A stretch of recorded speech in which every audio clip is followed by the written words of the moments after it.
Salom do'stlar, o'zingizning o'g'rimingizni yozish kursining navbatdagi darsiga xush kelibsizlar. O'tgan safargi darsda biz sizlar bilan table'lardan instance yaratish haqida gaplashgan edik va ularni property'larini bunday qilib ishlata olish xususiyatini qo'shgan edik. Bu safar o'tgan safar kelishganimizda kelinglar mana bunday qilib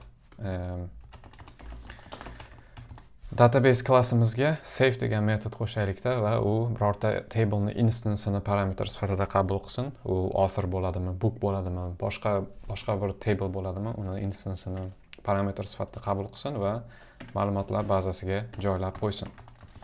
Shu haqida gaplashsak sizlar bilan. Demak, birinchi o'rinda testlarimizni yurg'izib ko'ramiz. Hammasi o'tyaptimi, yo'qmi? O'tyapti. Endi har doimgidek testlardan boshlaymiz.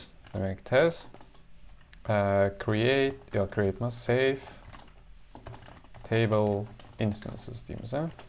Bunga ham db bilan author fiksturalarni parametr sifatida berib yuboramiz va author table'ni yaratamiz. Keyin instance ochamiz. Mana buni copy paste qilsak ham bo'ladi. Copy and paste. Copy paste qildik. Endi nima qilamiz? Hop. Endi biz db save deb bunaqa ish qilishimiz kerak va undan keyin bir qator assert kodlarimizni yozishimiz kerak testimizda. Hop. Nimani assert qilishimiz mumkin? Mana bu yerda bookni create qilganimizda, table'larni create qilganimizda, table'larni create qilish uchun get create SQL degan yordamchi metod yozgan edik. Endi mana bu John instance'ni ham ma'lumotlar bazasiga yozishimiz uchun bizga qanaqadir SQL query kerak. Kelinglar, xuddi shunga o'xshab yordamchi metod yozsak-da, ana shu metod bizga kerakli SQL queryni generate qilib bersa. Mana bundan farqli tarafi bu class metodidir. Mana bu yerga kiradigan bo'lsak, mana class metod qilgan edik. Chunki bu yerdagi variable'lar, table'ning nomi, property'lar classga tegishli edi. Endi mana bu Johnni ma'lumotlar bazasiga yozish uchun biz instance'ga mana bunday metod yozishimiz kerak. Sababi bizga instance'ning name'i, instance'ning age'i kerak. Mana bu John Doe 44 degan qiymatlar kerak. Shuning uchun biz class metod emas, oddiy instance metod yozishimiz kerak. Hop, demak, assertion yozadigan bo'lsak, assert deymiz. John .get insert SQL deylik, chunki biz insert qilyapmiz. Va mana bu yerda SQL query'ni yozishimiz mumkin. SQL'da birorta row'ni insert qilish uchun quyidagicha query yoziladi, to'g'rimi? Insert into deymiz. Keyin table'ning nomi kelishi kerak. Insert into author. Undan keyin qaysi columnlarga qiymat berayotganingizni ro'yxati kerak. Age va name. Undan keyin esa values degan kalit so'zi bor va valuesdan keyin biz nima deydi? O'sha qanaqa qiymat berayotgan bo'lsak, ana shu qiymatlarni yozib chiqishimiz kerak. Quyidagicha qilib. 44, age ga 44 bermoqchimiz, name ga esa John bermoqchimiz va hokazo deb. To'g'rimi? Bu yerda bitta muammo bor. Ehtiyot bo'lishimiz kerak bo'lgan. Mana bunday qilib ma'lumot foydalanuvchidan keladi, to'g'rimi? Mana bu John Doe 44 lar foydalanuvchidan keladi. Foydalanuvchidan kelayotgan ma'lumotlarni to'g'ridan-to'g'ri SQL ga berib yuboradigan bo'lsak, bizga zarar yetkazadigan qiymatlarni ham to'g'ridan-to'g'ri kiritib olgan bo'lamiz. SQL injection deyiladi bu narsani. Natijada foydalanuvchi mana bu yerga hamma narsani o'chirib yubor degan query yozdi deb tasavvur qilaylik. Masalan, delete from bla bla bla degan query yozdi. Ana shuni ham to'g'ridan-to'g'ri mana bu yerga qo'yib yuboradigan bo'lsak, u ishlab ketishi mumkin va deylik bazamizdagi hamma narsa o'chib ketishi mumkin. Shuning uchun odatda parameterized query degan narsadan foydalaniladi SQLda. va qiymatlarni o'rniga so'roq birinchi o'rinda qo'yiladi va so'roqqa keyin o'rnini bosadigan valuelarni ro'yxatini berib yuboriladi. Keyinchalik yana qanaqa qilib buni chaqirishni ko'rsataman. Ancha tushunarliroq bo'ladi. Demak, bizga ikkita narsa kerak ekan. Bizga birinchi o'rinda mana bunaqa SQL query va qiymatlarni o'rnida so'roq belgilari va ikkinchi value esa mana shu so'roqlarni o'rniga qo'yiladigan qiymatlarni ro'yxati. Shuning uchun ham biz mana bu yerda bitta ish qilamiz. Mana bu get insert SQL ikkita narsa qaytaradigan qilamiz. Va mana bu yerda tuple ochamanda, tuple'ni ikkinchi qiymati sifatida qiymatlarni yozamiz. 44 va John Doe. Get insert SQL taxminan shunaqa bo'lishi kerak. Yana nimani insert qilsak bo'ladi? John'ning ID'si 1 ga tengligini insert qilsak bo'ladi. Biz tepada John'ning ID'sini none ga tengligini anaqa qilgan edik, save chaqirilishidan oldin. Endi John'ning ID'si 1 ga tegishliligini ko'rishimiz mumkin. Va shu narsani yana bir nechta obyektlar uchun qilsak bo'ladi. Chunki ularni har bittasini valuelari har xil bo'lgani uchun, masalan, Jack deymizda author yaratamiz. Name deylik Jack Ma bo'lsin va age 55 bo'lsin. Unga ham assertionlar birinchi o'rinda db save qilamiz. Jack bo'lsin va assert deymizda Jackning id'si 2 ga tengligini assert qilib qo'yamiz, chunki mana bu yerda bittasini kiritdik, ikkinchisini kiritganimiz uchun uni id'si +1 bo'lishi kerak edi, 2 ga o'zgarishi kerak. Menimcha mana shu assertionlarni o'zi yetadi. Testlarni yurg'izadigan bo'lsak, kutganimizdek database object has no attribute safe degan bizga xatolikni beradi, chunki biz hali bu narsani qo'shganimiz yo'q. Xo'p, demak. Hozir bir minut. Tak, terminalim yo'qolib qoldi. Hop. Editorga qaytaman. Endi birinchi o'rinda mana buni yozaylik. Get insert SQL, to'g'rimi? U narsani biz aytdikki table ga qo'shamiz dedik, lekin class method emas,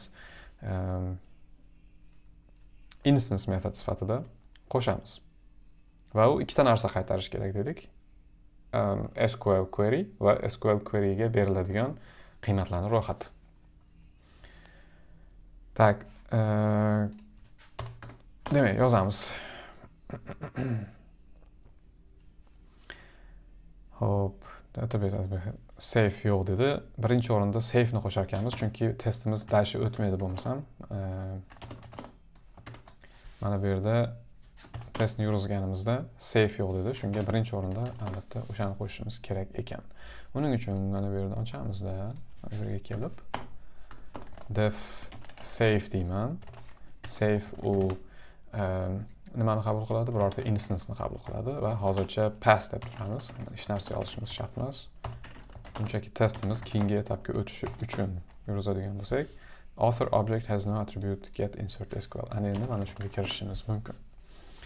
Hop, endi mana bu yerga kelamiz. Def get insert SQL deymiz. Bu self ni oladi va ups, nima bosib yubordim. Hop. Mana shu yerga SQL query generatsiya qiladigan kod yozishimiz kerak. Tepadagi SQL query ni generate qilib beradigan helper metodimizga o'xshab ketadi bu metodimiz ham. Shuning uchun ham birinchi o'rinda nima qilib olaylik?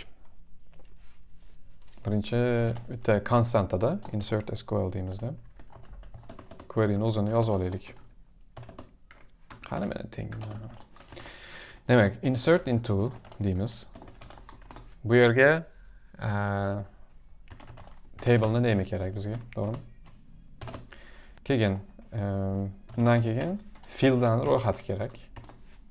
Fielddan ro'yxatini xuddi mana bu yerga o'xshab olishimizga to'g'ri keladi.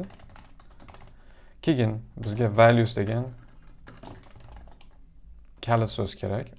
va undan keyin bizga qauslarni ochamizda uni ichiga placeholderlar, ya'ni so'roq belgilarini kiritib ketishimiz kerak, lekin biz hali qanchaligini bilmaymiz. Ularni ham mana shu instanceni propertylarni ustidan loop ochib yurganimizda birma-bir aniqlab chiqishimizga to'g'ri keladi. Shunga hozircha bu yerda ham placeholders degan variable tashlab ketib turamiz. Mana taxminan shunaqa query bo'lishi kerak. Demak, bizga bu yerda 3 ta narsa kerak ekan. Table'ning ismi, ana shu table'dagi fieldlarning ro'yxati va mana bu yerdagi placeholderlar, ya'ni so'roq belgilar. Undan tashqari biz sizlar bilan keyinchalik mana shu placeholderlarning o'rnini bosadigan value'larni ham ro'yxatini tuzib ketishimiz kerak. Hammasini tuzib bo'lganimizdan keyin mana shu insert SQL query'imizni format qilib, kerakli qiymatlarni mana bu variable'larni o'rniga qo'yib return qilib yuborishimiz kerak va undan tashqari qiymatlar ro'yxatini ham return qilib yuborishimiz kerak. Taxminan reja shunaqa. Demak, birinchi o'rinda klassni olib olaylik, mana bunday qilib kerak bo'ladi. Va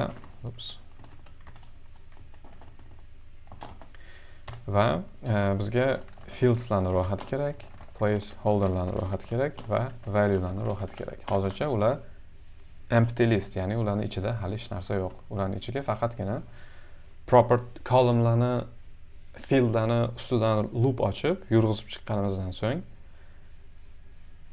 kerakli qiymatlarni mana shu uchalasiga joylashtirib boramiz. Demak, loop ochadigan bo'lsak, tepadagiga o'xshab for name column in inspect deymiz, get members deymiz, classni olamiz.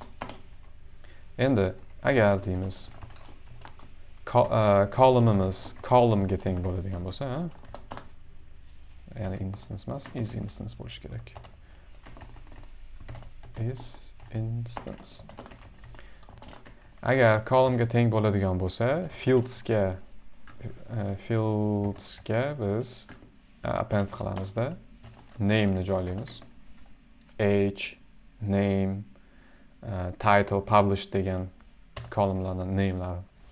Value ga esa mana shu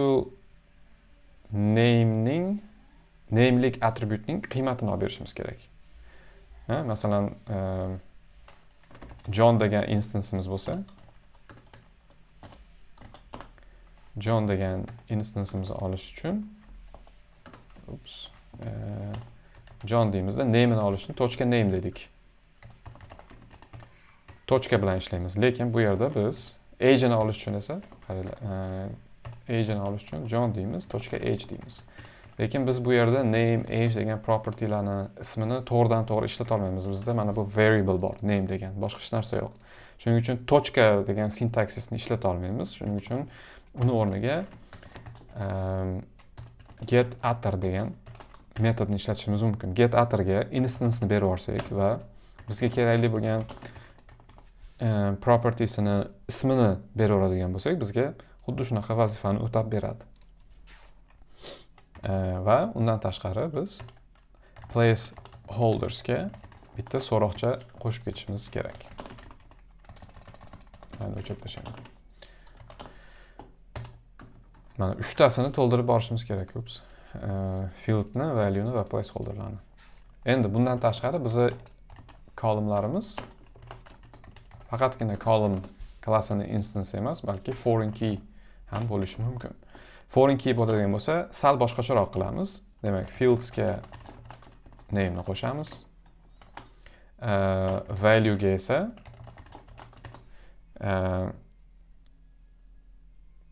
obyektdan ID'sini olib, ID'sini biz value'dan ichiga qo'yishimiz kerak, to'g'rimi? Foreign key bilan biz faqat ID orqali ishlashga kelishgan edik o'tgan safargi darslarimizda. Demak, olamiz obyektni va u obyektning ichidagi ID ni olib berishimiz mumkin.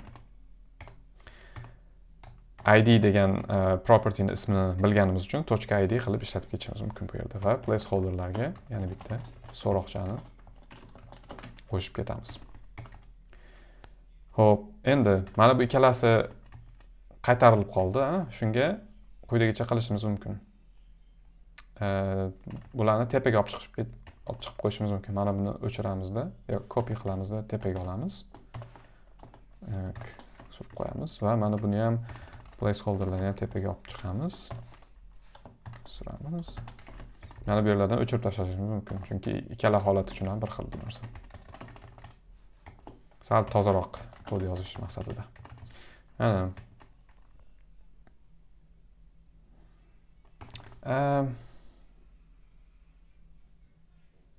mana shu narsani menimcha orqaga qaytaraman. Har ehtimolga qarshi.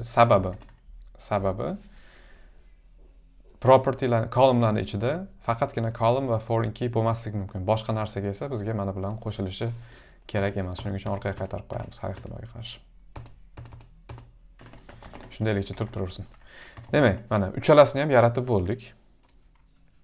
Fieldlar bor, placeholderlar bor, value'lar bor. Endi ularni join qilishimiz kerakda, kerakli joyga kirgizib o'tib ketishimiz kerak. Demak, birinchi o'rinda fieldlarni join qilib olamiz.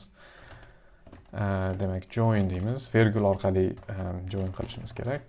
Fields deymiz. Xuddi shu narsani endi placeholderlar uchun ham qilamiz. Placeholders deymiz. Va SQL ni generate qilib olamiz, format qilib olamiz. Insert SQL deymanda, format deymanda. Demak, name nima bo'lishi kerak? Name classni name bo'lishi kerak va u albatta lowercase bo'lishi kerak. O'tgan safar kelishganimizdek. Fieldsga fieldsni berib yuboraman va placeholdersga placeholdersni berib yuboraman. Va endi return qilishimiz mumkin. Return deymiz SQL ni, undan tashqari esa qiymatlarning ro'yxatini. Ikkita narsa return qilyapmiz, chunki biz testimizda mana bu yerda chaqirganimiz ikkita narsa kutayotgan edik. SQL va qiymatlar ro'yxati. Ana, yaxshigina ish qildik sizlar bilan. Ana endi testimizni yozadigan bo'lsak, mana ikkita monitor bo'lgani uchun. Tak. Ana testimiz yurdi, lekin qayerdadir bir-biriga to'g'ri kelmayapti. Menimcha topdim. Bunaqani. Muammo Visual Studio qani endi? Muammo qayerdadir mana bu yetishmayapti. Menimcha testda esimizdan chiqib qolibdi. Mana bu yerga точка virgul qo'yib ketamiz. Terminalga qaytib testni yozadigan bo'lsak, qayerdadir John Doe deb qo'yibman. Qani John Doe? John Doe emas, John Doe bo'lishi kerak. Testlarni yana yozamiz. Endi qaranglar, mana bu yerdan o'tib ketdik. SQL query'imiz va qiymatlar to'g'ri generate bo'lyapti, lekin ID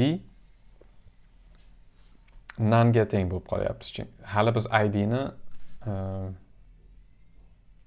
generate qilayotganimiz yo'q. ID generate bo'lish uchun esa biz hozir generate qilgan mana bu SQL query'larimizni execute qilishimiz kerak.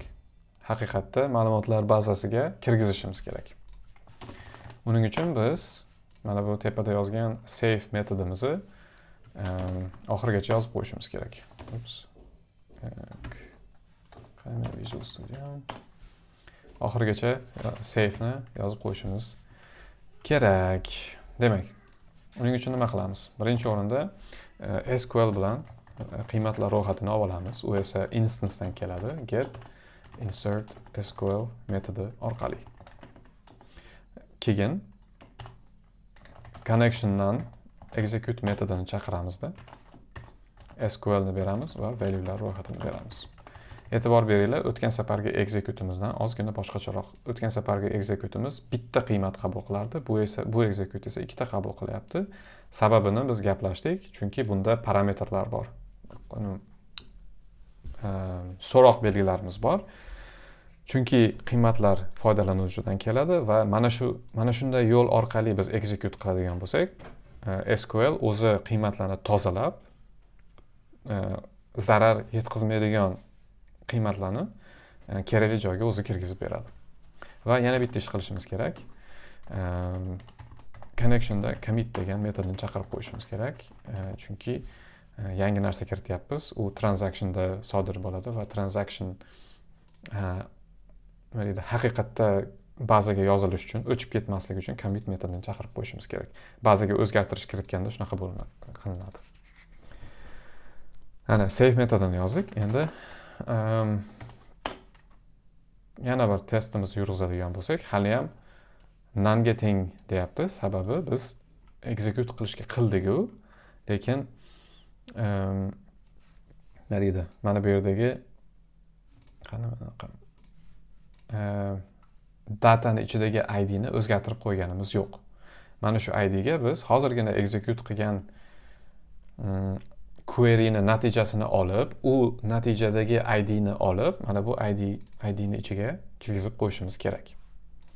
Buning uchun quyidagicha ish bajarishimiz mumkin. Execute bizga cursor degan obyekt qaytarib beradi. Shuni bitta variable da saqlab, cursor deb saqlaymizda va instance ni ichidagi data dictionary ni idsiga mana shu cursordan qaytib kelayotgan last row id degan o'zgaruvchini qiymatini tenglashtirib qo'yamiz. Shunda mana bu execute bo'lgan query bizga cursor qaytaradi. U cursorning ichida last row id bor. U last row id ni qiymati o'sha SQL execute bo'lgan SQL dan SQLite ana shu SQL query ni execute qiladi. ID sini olib bizga last row ID ichida qaytarib beradi. Ana shuni biz olib biz o'zimiz ishlatayotgan, pastda ishlatayotgan underscore data ni ichiga tenglashtirib qo'ysak bo'ldi. Ana endi testlarimizni yurg'izadigan bo'lsak, ana testlarimiz o'tayotganini ko'rishingiz mumkin. Ancha ish qildik. Yana bir qator ko'rib chiqishinglarni maslahat bergan bo'lardim. Mana bu yerda nima qilyapmiz? Hamma narsa tushunarli bo'lishini o'zingizlar ta'minlab olishinglarni, qaytarish orqali ta'minlab olishinglarni maslahat bergan bo'lardim, chunki yaxshigina kod yozyapmiz. Oson bo'lmagan, har xil mana bunday maxsus metodlardan foydalanib, mana bunday maxsus metodlardan foydalanib va hokazo. Logika ko'p. Menimcha yetadi bu darsga. E'tiboringiz uchun rahmat. Keyingi darsda ko'rishguncha.